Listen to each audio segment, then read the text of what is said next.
কবরের মধ্যে মাটি দিয়া সবাই যখন বিদায় হয়ে চলে যাবেন, ওই কবরের ফেরেশতা কয়জন? প্রশ্ন সবার বেলায় হবে তিনটা। আমাকেও যেই প্রশ্ন, আপনাকেও সেই তিনটা প্রশ্ন, আলাদা না। প্রশ্ন সবার বেলায় এক। তুমি ধনী না গরিব, তুমি আলেম না মূর্খ, তুমি হাজী সাহেব না গাজী সাহেব, তুমি হিন্দু না বৌদ্ধ না মুমিন, কোনো ভেদাভেদ নাই। তিনটা প্রশ্নের জবাব দাও, রবের পরিচয় দাও, ধর্মের পরিচয় দাও, রাহমাতুল লিল আলামিনের পরিচয়টা দাও। এই তিনটা প্রশ্ন সবার বেলায় এক। যারা আমরা হুজুর আছি তারাই পারবো, হুজুর ছাড়া কেউ পারবে না। হ্যাঁ, আরে হুজুর কেন? এই প্রশ্নের জবাব কেমনে দিবেন সেই ভয়ে আবু বকর কাঁদে, ওসমান কাঁদে, ওমর কাঁদে, হযরত আলী কাঁদেন রাদিয়াল্লাহু আনহুম আজমাইন। অথচ তাদের হাতে জান্নাতের টিকেট। তাদের কান্নার আওয়াজ কবরে কি উপায় হবে আমার? তারা যদি এত ইলম, এত আমল, এত তাকওয়ার পরে জান্নাতের টিকিট পাইয়াও কান্না করেন, তাদের তুলনায় আপনার আমার কি করা উচিত আর করি কি? কান্না তো নাই। কেউ যদি কান্না করে তার দিকে তাকাইয়া কিছু কপাল পোড়ারা আবার হাসি তামাশা করে, কয় দেখ লজ্জা নাই কেমনে কাঁদে। অথচ কান্নার এত মূল্য। নবী বলেন, এক ফোঁটা চোখের পানি যদি কেউ জাহান্নামের আযাবের ভয়ে ফেলে দাও, আল্লাহ ওয়াদা করেছেন তাকে আর জাহান্নামে দিবেন না। ও আল্লাহর বান্দারা, এখানে এত মানুষ, সবার আল্লাহ এক, নবী এক, কিন্তু দুঃখ আমি টুপি মাথায় না দিলে লজ্জা পাই, তুমি টুপি মাথায় দিতে লজ্জা পাও। তুমি ভিআইপি মুসলমান তো। আমি দাড়ি কাটলে লজ্জা পাই, তুমি দাড়ি রাখতে লজ্জা পাও। চিন্তা করেন তো বাবা, আমি মসজিদে না ঢুকলে লজ্জা লাগে, তুমি কেমন মুসলমান, তোমার মসজিদে ঢুকতে বড় লজ্জা হয়।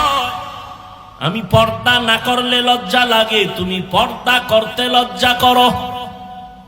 আসল বিষয়টা কি বুঝো? যে যারে চিনে না সে তাকে কখনো মানে না। আমি রাস্তা দিয়ে হাইটে আসতেছি, একজন আরে কই সাইড দাও, হে আমার ধাক্কা দিয়ে কয় সরেন।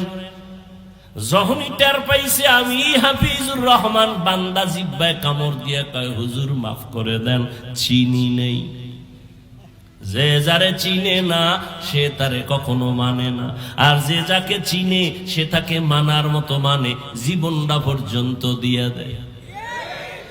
তুমি এক নেতার পিছনে জীবন দাও, দলের জন্য জীবন দাও, মাইয়ার জন্য একটা ছেলে জীবন দেয়, দেয়নি? আব্বা বুঝায় থামে না, মা বুঝায় থামে না, ওই মেয়ের সাথে মরতে রাজি, ও আমার জীবন আর মরণ। ওর প্রতি মোহাব্বত এত গভীর হয়ে গেছি, ওরে ছাড়া আর কাউরে ভালোই বাসে না। ওরে তুমি যদি একটা মাইয়ার পিছনে ভইরা জীবন দিতে পারো, একটা নেতার মায়ায় ভইরা জীবন দিতে পারো, আমি আমার মাওলার মোহাব্বত আর রহমতের নবীর মোহাব্বতে কেন জীবন দিতে পারি না? তুমি যার মোহাব্বতে টুপি পরো না, আমি ওই আল্লাহর মোহাব্বতে টুপি ছাড়ি না। তোমার ভিতরেও কাজ করে ভালোবাসা, আমার মধ্যে কাজ করে ভালোবাসা, তবে পাত্র দুইটা আলাদা। তুমি অসৎ সঙ্গে দৌড়াও, আমি সৎসঙ্গে দৌড়াই। রবের মোলাকাত যারা চাও তাদের জন্য আজকের বয়ান। বলে রবের চিনি না, রবকে তার পরিচয় জানি না, এজন্যই তো আহলুল্লাহ যারা, আল্লাহওয়ালা যারা, তারা বলেন মান আরাফা নাফসাহু ফাকাদ আরাফা রাব্বা, যে নিজেরে চিনে সে তার রবেরও চিনে। ও এলাকার মুসলমানেরা, তোমরা আমার রবেরে কেন চিনো না? আসল কথা, তুমি নিজেরেই নিজে চিনো না। তুমি আসলে নিজেকে চিনো না। একজনে খামারে চিনেননি না তো? আমি তো বড় হজ করে আসছি 4 বার, আমারে চিনেননি। আমি অমুক দলের সেক্রেটারি, আমি অমুক মসজিদের বড় একজন দায়িত্বশীল। আর একজনের হাতে যখন ধরা খাইছে আসল জায়গায়, কয় হুজুর আমারে চিনেননি। কয় তোর গোড়া শুদ্ধ চিনি। বলে কেমন চিনেন? কয় তুই নাপাক পানির জন্ম। ও মা, কাল জায়গায় হাত দিয়ে লাইছে। আরে জানি তোরে চিনি, তুই অস্তিত্বহীন একটা মানুষ। তুই নাপাক জায়গা থেকে দুনিয়াতে আসছো, তোর পেটের ভেতরে নাপাক ময়লা, তোর ঘাম থেকে দুর্গন্ধ, তোর পার্শ্বে দাঁড়ায় নামাজ পড়লে নামাজ ভেঙ্গে যাবে যাবে ভাব, পোশাকটাও ময়লা, তোর ঘামের গন্ধ, পাশে দাঁড়ানো যায় না। তোরে চিনি না মানে? যে নিজেরে চিনে সে আমার রবেরও চিনে। এই জন্য আল্লাহ পাক নিজেও বলেন ওয়াফি আনফুসিকুম আফালা তুবসিরুন। নিজের মধ্যে তাকায় দেখো, রবের পরিচয় চলে আসবে। নিজের নিয়ে একটু ভাবো। দুনিয়ার সব ভাবলাম, নিজের নিয়ে একবারও ভাবলাম না। ও আল্লাহর বান্দারা,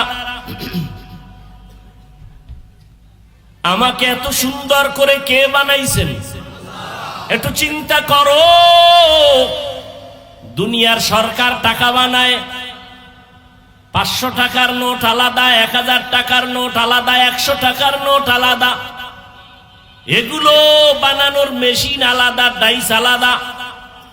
500 টাকার ডাইস থেকে কোটি কোটি কপি বের হবে, সব একই ডিজাইনে বের হবে। 500 বের হবে, 1000 হবে না। 1000 টাকার ডাইস থেকে কপি বের হবে কোটি কোটি, সব 1000 বের হবে, 500 হবে না। ঠিক নি? তৈলের ফ্যাক্টরি থেকে তৈল আসবে, লবণ আসবে নি। লবণের ফ্যাক্টরি থেকে লবণ আসবে, তৈল আসবে নি। আমার আল্লাহ একটু চিনো রে বাবা, আমার মাওলারে ভালো করে চিনো। আমার আল্লাহ কেমন কুদরতের কারিগর। আদম আলাইহিস সালাম থেকে আজ পর্যন্ত কোটি কোটি কোটি কোটি সহস্র কোটি মানুষ আল্লাহ জমিনের মধ্যে বানাইছে না, আরো আসতেছে, আসবে। একটু নজর কইরা দেখো, একজনের চেহারার সাথে আর একজনের চেহারার মিল নাই। একই মায়ের সন্তান 5টা 10টা, একই মায়ের সন্তান, কেউ ছেলে কেউ। তাকায় দেখছো, একই মায়ের সন্তান, কারো কণ্ঠের সাথে কারো কণ্ঠের আওয়াজের মিল নাই, কারো চেহারার সাথে কারো মিল নাই। সারা দুনিয়ার সব মানুষগুলো যদি এক জায়গায় হাজির করো, কেমন কেমন যেন দেখতে মিল মিল লাগে। কিন্তু তাকায় দেখ, আঙ্গুল নিয়ে নির্ণয় কর, জমিনের কোন মানুষের আঙ্গুলের ডিজাইনের সাথে কারো ডিজাইনের মিল নাই। তিনি কে? কাদের কুদরত দারি বার কামাল, আন্তা রব্বি আন্তা হাসবি জুল জালাল, তুহি কাদের জলিলুল্লাহ জাহাদার, বহর হালে তুহি মেরা নেগাহদার। এরে যুবক, আল্লাহর পরিচয় যারা চাও, আল্লাহর সাথে মোলাকাতের চিন্তা যারা করছো, রবের সাথে মোলাকাতের নিয়ত যাদের আছে অন্তর থেকে, আল্লাহ বলেন তাদের কর্মসূচি দুইটা। তবে দুনিয়াতে রবের মোলাকাত হবে না, কিয়ামতের ময়দানে আমার আল্লাহ জান্নাতের মধ্যে ঢুকাইয়া পর্দা ছাড়া ডাইরেক্ট তার আশিকদের সাথে মোলাকাত দিবে। সেই মোলাকাতের জন্য 1 নাম্বার কর্মসূচি নেক আমল করা লাগবে। এই নেক আমলের মধ্যে আবার কিছু আছে আবশ্যকীয় মূল ডিউটি, কিছু আছে ওভার ডিউটি। দৈনন্দিন 5 বেলার নামাজ মূল ডিউটি, ইশরাক আওয়াবিন চাষ তাহাজ্জুদ হলো ওভার ডিউটি। রমজানুল মুবারক রোজা রাখবা মূল ডিউটি, ফরজ। বৃহস্পতিবার সোমবার দিন রোজা রাখো, আরাফার রোজা রাখো, আশুরার রোজা রাখো, ওভার ডিউটি নফল। ধনী মানুষ বছরে একবার যাকাত আদায় করে দেয়, এটা মূল ডিউটি, ফরজ। ফাঁকে ফাঁকে গরিব এতিম অসহায় মাদ্রাসা মসজিদ রাস্তাঘাট ঠিক করে মানুষের কল্যাণে কাজ করো, ওভার ডিউটি নফল।